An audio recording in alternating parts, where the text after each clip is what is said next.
everybody, hands up in the air if you guys are pumped to start your personal brands. Cool, right. Keep them up if you're gonna go home and actually work on your personal brands. Okay, cool. Now, some of you guys might actually get home, might end the meeting, right, and be like, you know what, I'm gonna fucking start a personal brand, yeah. So just do exactly what Jack said. But you might have a little voice in your head, and some of you guys kind of already amplified it, which is something on the lines of, I don't know, I don't have time for this. Anybody thinking that? Okay. I got client work to do. And you're thinking that. What about, maybe after one more client, I'll work on my personal brand. What about revisions? Oh shit, if I get another client, I need to work on the revisions. Anybody thinking that? What about outreach? Cammy's masterclass, I gotta do that. I don't have time to work on a personal brand. I feel like some of you guys are probably thinking this. And you're probably gonna look like me. Thinking, I gotta work on my personal brand, I gotta work on the agency, I gotta get the clients, all of this shit. I'm gonna show you exactly how to solve this. How to escape the trap you will eventually fall into where you're trying to make the content, do the outreach, edit the videos for the clients, do the revisions, etc. When you guys started editing videos, anybody ever had a little thought in their head, I don't know, a little tiny little thought, something like, should I start an agency? Anybody? Yeah? Hands in the air. Maybe you also thought, you know what, it's kind of hard. Anybody thought agency is kind of hard? You know, like I'm barely even getting consistent clients. And I gotta like pay some editors, what the fuck? Like, that's my money, okay? And then I have to like manage a team. Anybody thought, oh my God, I'm not a very good manager. I don't want to manage a team, yeah? You thinking that as well, okay? I barely know business, all right? I'm gonna let him down. I won't let him down, okay? Who am I to start an agency? What if it fails? Maybe it's just safer to stick to freelancing. Anybody thought that? I was exactly that. I was overworked. Might not look like it, but I was kind of overworked, right? I was working full-time as an engineer. So whoever said that they're working full-time 9 to 5, I was exactly there. And then I'd come home and I'd do the product commercials, right? I was underpaid. I look at, like, it's actually fun. So look at this here. So full day shoot, social media videos, all of this stuff, 120 pounds. Look at this one. The travel expenses were 80 pounds. There's actual invoices that I was getting paid whilst I was freelancing, whilst I was working 9 to 5, all right? And I was running out of time. I had no hours in the day, so I was just chugging a whole bunch of these, all right? You had one to go to sleep. I remember that day. That was ridiculous, all right? I even had edits delivered late. Whoever said this excuse, apologies for the delay, I had issues with my PC. There's somebody in VP Plus did that to me. Anyways. And I was trying to juggle doing the personal brand thing, making the content, documenting, etc. Even when I left my full-time job, and I was actually trying to do that, I had no time with my family. Every day I was kind of regretting what I was doing. I was like, you know, I just kind of got myself a new job. And I was just kind of questioning everything that I was doing. I'm editing to get paid just so I could live. I wasn't living to enjoy the work that I was doing. Now, I thought an agency was this. A big-ass office, right, with a slide, maybe a really cool website, right, working with massive, massive clients. I thought in an agency, you had to have massive, massive clients. And I thought it had to be like a very charismatic CEO, startup founder type, like this guy here. And I was thinking, you know what, maybe I should just stick to making Imangaji edits. But there's actually levels to it. You know, a Giga Chad agency can look like this. This is an agency funnel with like all the bells and whistles, but it can actually also look like this. This is mine. Some outreach, some content, getting clients, it's all working. My team isn't exactly a massive, crazy team. It's just literally me, right? Jalen, you guys know Jalen. Bianca, my account manager. It's my cousin. It's my dad. And some other editors. From VP Plus, by the way, in case you, yeah, anyways. It can also just be you and your mates. Just you and your boys, or your girls, whoever, the 3 girls watching this, printing some money, all right? It could just be you. Maybe just you getting the clients, an editor, and somebody just managing everything, right? It can actually be anything you want it to be. You don't have to do an agency just like everybody else is an agency, okay? So let's not call it an agency. From today, I don't want anybody to use the word agency, okay? Let's call it the Golden Glove model. You gotta collect all of these stones to make a proper Golden Glove model. right? Just stick with it, it's really fun, okay? Once you do that, you can snap your fingers.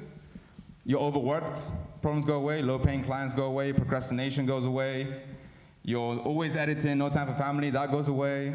You know, being lonely, that goes away as well. You could snap your fingers and be transported to a world where you have actually true freedom of what you do, okay? Who you work with. You can choose whatever clients you want to work with. And you get to build something real. Who feels like the freelancing thing they're doing is not really real? You feel like it can just fall apart like this? Who feels like if they take a holiday, all their clients are going to go away? Right? Do you guys think that's a real thing that you're building? Glorified 9 to 5. Glorified 9 to 5. Say it louder for the back. Yeah, not just a freelance business. Okay? So, what the Golden Glove model actually did for me was allow me to buy back my time. This was me in Panama editing some videos. Actually, I was not editing the videos there, but whatever. I employed my dad. He was a cleaner. When we came from Colombia to the UK, he was a cleaner, right? And I was like, Dad, I swear to God, yeah, get Premiere Pro, like just follow these. I'll literally teach you how to edit videos, and now he works for me. Look how happy he is. I have an incredible team. Some of you guys, you might recognize some of these guys, right? These are the guys that work with me. It's really fucking fun, right?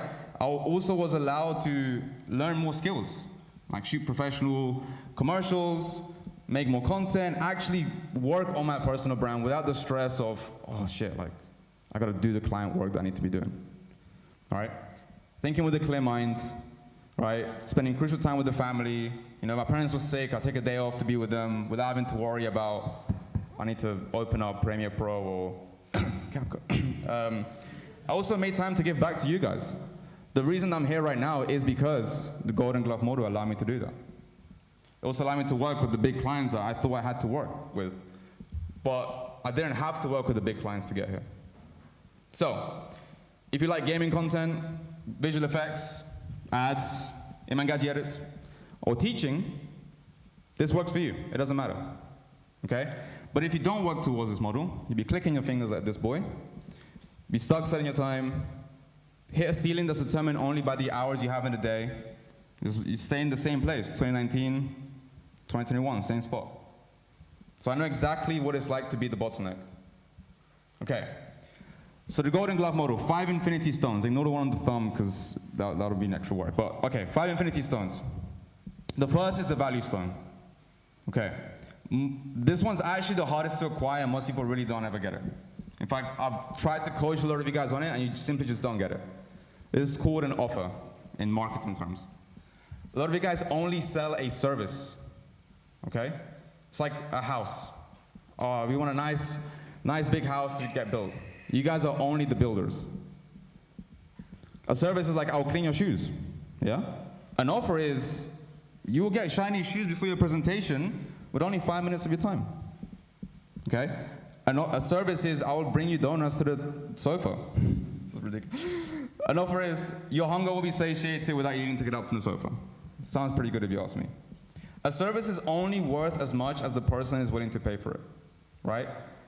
They only find it by liking your stuff, which is your portfolios, your socials, all right? People actually wanting your stuff to make better content, only content in general, and coming across your stuff through your social media. And ultimately, that kind of leaves your service in the this will be nice to have category, right? Value is priced infinitely based on the pains you actually solve somebody, the outcome, the risk that they don't have to take, and the effort. So, if I take this hammer and smash the stone, there's 3 types of ways that you can actually provide value, which is for you, with you, and yourself. So you guys are used to doing for you stuff, right? Which is making videos for somebody, right? These are actually the hardest to fulfill because you have to always do things for people. You're gonna have revisions, you're gonna have people not liking the stuff, people questioning your stuff. But it's the easiest to sell. I will do this for you. I will edit a video for you. I'll make a thumbnail for you, okay? With you is consultation, all right? We'll do this together. It's easy to fulfill. I'll come help you figure out what content to make on your socials. I will consult on the ideas that you can use on YouTube. But it's harder to sell because you need more authority, right? Yourself, which is like a course, no fulfillment, pretty easy. But it's the hardest to sell because you need a lot of authority. Does that make sense? Sick. Okay, for you, editing videos, making thumbnails, writing scripts, giving ideas. with you is coaching how to talk on camera, film better videos, edit better videos, make videos to get results, and yourself will be like PDFs, guides, courses, instructions, whatever, do this so that you get that. So, in the breakout room, we'll give you this exact stone, right? We'll show you exactly how to make offers worth at least 2K a month, rather than having to sell your time for a service to only edit videos for a couple hundred maybe. Okay, but who do you actually give this to? The biggest problem all of you have is actually not always the offer problem. The biggest problem a lot of you guys have is not enough traffic. Some of you guys are shouting on your profile saying, hey, I'm an editor, I'm looking for work, please hire me. And you're like, what the fuck, why am I not getting any clients? And the reality is you're actually only speaking to a small minority of people. Okay, the attraction stone. The attraction stone is essentially how you're going to actually land your clients. We've actually psyoped you, brainwashed you into giving you the powers of attraction, which comes from these 2 courses here, right? Who's seen the full outreach course? Don't lie to me, I know some of you guys have. One hand, that's correct, 2, okay, that's good. What about the blue path? Who saw the blue path? Everybody, okay. The problem isn't that you guys are trying to get clients for your personal brand or for your outreach. The problem is that a lot of the traffic you guys are getting are only from 3% of people who are ready to buy now, right? There's a lot of other people at different stages. The next stage down will be information gathering. Some people are just trying to find out if you're the guy or the gal to actually be the one to hire from. Some of the guys are aware that they need video editing. Some of the guys just don't even know they need content, okay? So in order for you to solve this problem, you have to actually provide ladders with the content that you're making. Getting somebody from, they don't know that they need content, to, hey, you now know you have a problem. Or you now know that you should be looking at other content creators like me, and getting to the point where they're ready to buy now. So you do this with actual content that you make, but as well as that, products, right? But a lot of you just rely on your portfolio, okay? Or your before and afters. And if you actually brute force your way, you actually will get there, all right? Some of you guys have brute forced your way through the content you're making, and you can actually get there. But it only gets at 3%. If you want to build something real, something sustainable, something big, you have to get the rest of the pyramid. So, we take the hammer and break it again. It's a fun analogy. You get these 4 gems. The first is tofu. There's no vegans here, right? Okay. Tofu is top of funnel. So if you sell YouTube videos, you could be targeting YouTube channels with bad videos. That's what we teach you guys. Like, find somebody who has bad videos and target them. But really, that's just kind of just this part of the market. YouTubers with bad videos. What about the people that don't have a YouTube channel? Can we agree that the market is way bigger for that? Right? That would be like providing content to bring them up the ladder. Okay?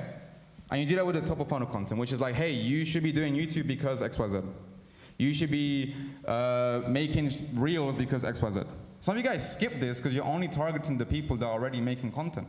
But like I said, that's only the top of the iceberg. Does this make sense? All right. Not chatting shit. Painkillers. Second type of content. These are more like products though. If you had a slip disc, you might be like, oh fuck, slip disc. You could go to the doctor and they can do this surgery thing where they like fix your slip disc. And that'll be like getting a big service and paying all this money and taking all your time, or you just give them a very strong painkiller. This is the kind of stuff that you need to be selling, painkillers. How do I do it? I sell actual templates of ads to businesses that want to run ads. So they pay me to just quickly solve the problem. Some people don't actually want to pay an agency right now, but this actually solves this little problem, which is I don't have ad creative. I also sell collections of ads that I've researched, so I save them the time of having to research what ads are working, right? And that takes them up from the problem aware, like I have a problem, to, okay, cool, all right, I solved the problem, now I'm gonna check this guy out. I'm gonna see what other people can actually help me. The last one are sales assets. So you guys, some of you guys kind of do this, which is you guys are selling the sound effects, sound packs, all the motion graphics and whatnot. That's pretty cool. But you can actually do that at another level to get better leads. So now it'd be stuff like, I don't know, selling a collection of videos that work, creating a bunch of hooks together, right? These sales assets are for the actual clients that you're trying to hire. So great, build your personal brand, get video editors to follow you, get that social proof there, but you need to actually speak to your clients so that you actually land the people that are gonna end up paying you money. Does that make sense? Okay, that will take people up to the 3%. Right, and the last one is case studies. So they're up here, they're like, okay, you know what? Information gathering mode, I'm actually ready to buy now, okay? Case studies are what we always bang on about. Some of you guys have pretty decent case studies where you say that you've landed these clients, but what stuff have you done for the client, apart from make the videos? You can't really say, oh, I did this animation and have it as a case study, but if you say, oh, I got this result for the client, that's a case study. Case studies actually show and prove that you can do the thing that you're talking about. So, in terms of, because we don't have a lot of time because you guys need to eat, I'm going to just tell you the case studies in order of importance. So the first is interviews. So you actually have to interview your clients. All right? Next one is testimonial videos. So clients actually say, hey, this guy was pretty good. All right? Screenshots. Right? Screenshots of views going up and sales going up. And the last ones are reviews. They're at the bottom because they're easy to get, cloned. All right, so we gave you the powers of attraction, but you're kind of back into a room. You have all these clients. You don't have time to fucking make content and make all these tofu shit that Camilla's talking about. All right, you're kind of like, I want to get this, but there's something in the way. All right, a little jail. Sorry, I jumped that. Okay, so we're gonna break this, and we break that with the execution stone. Who's liking the stone analogy? It's a bit mad. Thank you, I appreciate that, guys. Thank you. Okay, so if you want to go fast, you can go alone, right? But if you want to go far, you should go with others. Okay? The execution stone. How to Naruto shadow clone yourself. All right, you want to do that so you can actually get somebody to come and work with you to help you. All right, you do not need to be doing this all on your own. Okay? So you can focus on actually attracting the clients. You want somebody to come in, help you edit the videos, help you fulfill with the clients. But I know exactly what you guys are thinking. You guys are probably thinking, I don't know, nobody can do it like me. Nobody can edit like me. It costs a lot of money to hire somebody good. I'll probably get disappointed. My clients will leave me. This is called the Captain America complex. Right? The lone hero mindset, which is nobody can do it like me. The burnout trap, which is I have no time, so I feel like quitting. And I'm kind of scared of hiring because it's going to cost some money. So I'm going to get through this as efficiently as I can, which is a lot of you guys are here because you guys deserve to be here. You guys work really hard to decide to go a different route to the normality and be like, you know what, I'm going to do this freelance thing. I'm not going to get a job. Fuck you, family, I don't care. So you feel like I'm the best, I've tried this thing, I'm the hero in my own journey. But every time you get somebody to help you, they kind of do a bad job. Anybody tried to hire anybody once? Yeah? How was it? Well, most of that is just how much shit we get. Okay, bad comms. And you don't know where they are, and then the quality was fine, but it was way longer than we have. Okay, so it took a long time to actually get the work done. Anybody else? What's up, Nico? I'll post that I need I'm looking for an editor, and I say people they just don't follow instructions. I say don't DM me. I think I got 40 DMs from that post, and I think there was only 3 people that replied with their work, and I chose the first guy that did that. He was the only one that. Okay, so the hiring process was really hard, trying to find your ideal client. It's gotten better now, and I have a thing that I fill them through. But Yeah. even then, Great. didn't get to the end of it. Okay, so you've kind of added a process to actually make it happen. Anybody else? Anybody? You? It was too hot outside. What? Yeah. It's hot outside. I hired someone as an editor. I sent him a 30-second reel, and that took 3 days to get it done. Okay. Yeah. So it took a long time. And he said it was too hot outside. It was fine. Okay, so clearly you guys have a problem with hiring high quality editors inside you, right? Thing is, even Captain America has a clone. I'll show you how to find yours. Firstly, you gotta understand that you cannot do this by having all these hats in a business, trying to wear them when you only have one head, because you'll end up getting burnt out, okay? And you just end up trying to balance responsibilities and clients. So you actually need to find somebody to handle some responsibilities so you can actually hire somebody, or you'll be left in the rut. The next thing is that a lot of you actually have the fear of hiring somebody who's actually good. I bet some of you guys were trying to stay in profits whilst trying to hire somebody, not make it too expensive. Okay? Think about it this way. If you're making $2K a month and you spend $800 a month on an editor, you're probably thinking, oh, that's like 40% of my income. All right, my livable income, the income to help my family. Rent, buy a car, watch. Income that I work so hard to get, but let me tell you right now, that is brokey mindset. You're thinking out of scarcity, okay, not abundance.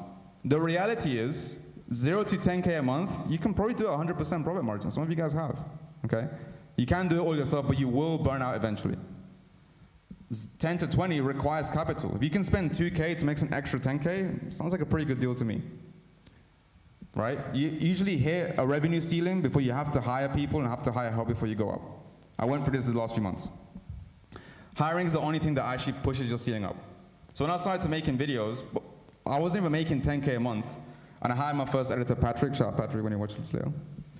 And he was able to help me make the content that ended up getting me more clients, right? Then I hired my cousin, then I hired a bunch of other people, and I was maybe making like 2K a month, right? But I was still living at home, still making like 9 to 5 revenue. If Captain America and Naruto met on a mountain, how do you think he would teach him how to clone himself? Right? I'm gonna teach you exactly that right now. The first is to break out your cage. The first thing is you have to actually audit the process of how you do the videos that you do. Some of you guys are just hiring somebody, be like, look, okay, here's the video, here's the foot, go, do something, go. And you're like, whoa, why is this so bad? Because they don't know exactly how you did it. You're not trying to clone yourself, you're trying to force somebody to just become just like you. A lot of you guys took a long time to get to where you are, right? The next is to create micro blueprints. So I do that. I have an actual blueprint of how I edit an ad, how I fix talking heads, audio clipping issues, right? That will be the next thing that he teaches, all right? So much that my team do the same thing inside my agency. Like, oh, sorry, Golden Glove, my bad. Also, you need to gather recruits. So you guys have VP+. If you scan this QR code, it will take you to a form where you can actually hire somebody from VP+. But you can't do that until you actually have a training arc. So, a training arc is essentially the task that you said you gave your editor to do, right? Bruv. Sorry.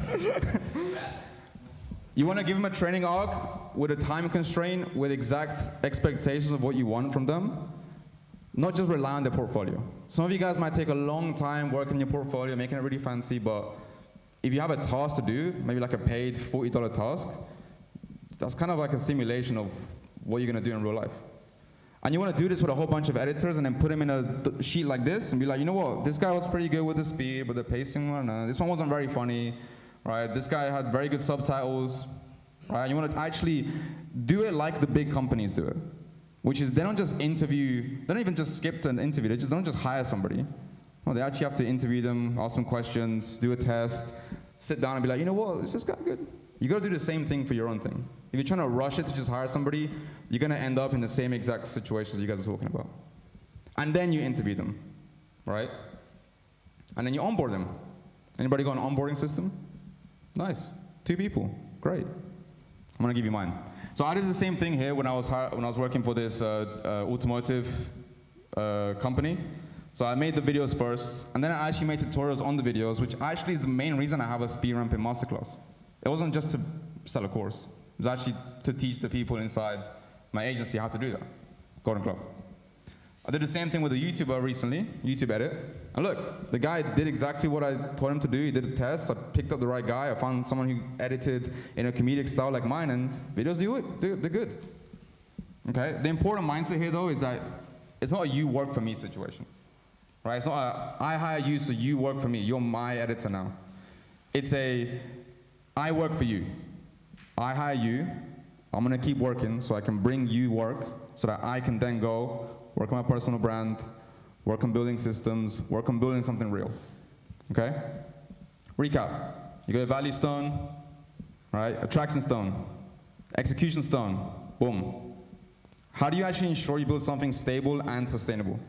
Okay? Make something repeatable, efficient, and harmonious. All right? Harmony stone. Think of a forest. A forest bears trees, fruits, cute little animals, right? But it all needs this. This is water for you guys that didn't finish school. In order for water to be effectively distributed across the forest, it needs rivers, right? It's my country, look, Colombia, all these rivers. They're so efficient. We're just so good, repeatable, efficient, and harmonious, right? Without harmony, you're gonna take on projects as they come. You're gonna figure it out. You're gonna be late to your deadlines. You're gonna have notes scattered everywhere. I need to do this thing here on revision 85 or whatever. Deadlines come out of nowhere. Every video you make is different. Your client communication are on different mediums, email, Twitter DMs, WhatsApp, text, Slack. And your video quality will vary over time, which means your quality drops, your clients drop, and then you drop. So, what is a good system? Put simply, it makes managing videos, payments, communication, management team require less effort from your side. Who knows they need good systems? Great, a lot of you do. Who thinks they have good systems? I need a soundboard with that kind of like wind sound effect. Thing is, not having a good system makes you very reactive to everything. Right? You don't have somebody to plug into something that works. It's just like, oh shit, I'm scattered everywhere. Who feels like that? Like just like kind of on edge. And, yeah, anxiety. Very normal thing to face in these freelance businesses, right? A good system makes everything run smoothly so you can focus on bringing in clients, providing a good product, getting paid for that product, and giving yourself more time. So, good systems will save me about 8 hours of work a week. All right? These are my systems, right? I'm not fucking writing things everywhere and I have like 6 Notion boards. I just have one that tracks the actual projects that I have working on. And if you click this spectrum one, which is one of our clients' one, this is how we organize our videos. It looks a bit complicated though, and if you're an editor, you're like, oh, I don't know, what am I looking at? Fucking, which one is this? No, well, it's fine. Separate it for the editors. So now the editors know what they're doing when they jump on, right? Or I can separate it by the status so I know what's the bottleneck, right? Content reviewing. I still get videos from you guys on Google saying, what do you think? If you do that, you're gonna get comments like these. From 0 to 36 to 45, remove the scene with the pixel of the product and replace it with who the fuck, no. Just fucking use Frame, man. It's not that hard. Some of you guys get it, it's free. And just delete the videos if you wanna pay for it, fine. Okay? Client communication, you'll get to the point where you can actually automate this. Videos uploaded, sends client a message, sends Frame message, well, you can automate that, that's fine. You can get to that point, right? I literally created a board for you guys today, that if you scan this QR code right now, you can actually access all of the systems that I have in my agency. Right? This took me fucking ages to make, so please scan. Okay? That's fine, it's fine, don't worry. So in that you have a video tracker, right? So you can actually track the projects they're working on for each client. It's got a calendar so you know when they're going out. It's got exactly how I onboard an editor. I say these are your goals, what you focus on. I have videos on how to use the systems that we have, my editing process. Don't copy it, it's not gonna work the same for your business, I'll tell you that now. But at least you know what you need to be filming, what blueprints you have to be creating. All right? He's actually gonna use that, be honest. Nice. Okay, so probably feel like Tony Stark with these. Like, fucking got my systems, got my video going there, got the deadline here, calendar there, cool. What does he have that puts it all together? No? But kind of, no? Huh? Jarvis, exactly. Jarvis. All right, the Jarvis stuff. All right, I'll keep this quick. You guys are very creative, right? But you're all like chronically unorganized, right? Some of you guys are just very reactive, and some of you guys have ADHD, and you know what? That's fine. Me too. Okay? But there's a lot of hidden hours and little tasks that you guys are doing, right? And these hidden hours take up 10 minutes at a time, but they actually disrupt your flow state. They're not income producing, and they add up to loads of hours every single month. These are uploading the files, doing the revisions, communication with clients, creating invoices, naming the files, downloading footage, finding leads. That stuff is long, bro. You got videos to make. You got personal brand to grow. You got business to grow, right? Shit, the Jarvis stone, my bad. The Jarvis stone connects somebody to your system, okay? So that you can work in your creative genius. Now, it's exactly how you find your Jarvis. So, you want to create a scorecard. Kind of looks like this, which is I need somebody to do X, Y, Z, upload this, whatever. Okay, I'll send this to you guys, don't worry. You guys are looking mad stressed. You're gonna go to online jobs and PH. You're gonna find somebody from the Philippines gonna help you, right? So it's affordable. You're only gonna interview those that actually come prepared with questions, because that shows they're actually organized, right? I had somebody come in and was like, so what are we doing? I was like, end. And then you're gonna onboard into your actual systems that you create, right? That is how you find your Jarvis. This is my Jarvis, and it's Bianca. She handles the client communications, the editors, the workload, right? She holds the system I built together so that I have time to be here, to take a holiday, to be sick, right? So, pick on the crowd. Okay. You, what's this stone? No. Analogy clearly worked. First stone, anybody? Value stone, well done. He checked his notes, that's okay. What's this one? Attraction, yes. Green one. Great. Yes, and the last one. Beautiful, I'm so proud of you guys. Thing is, you have your stones, but before you click, you need to actually check yourself, right?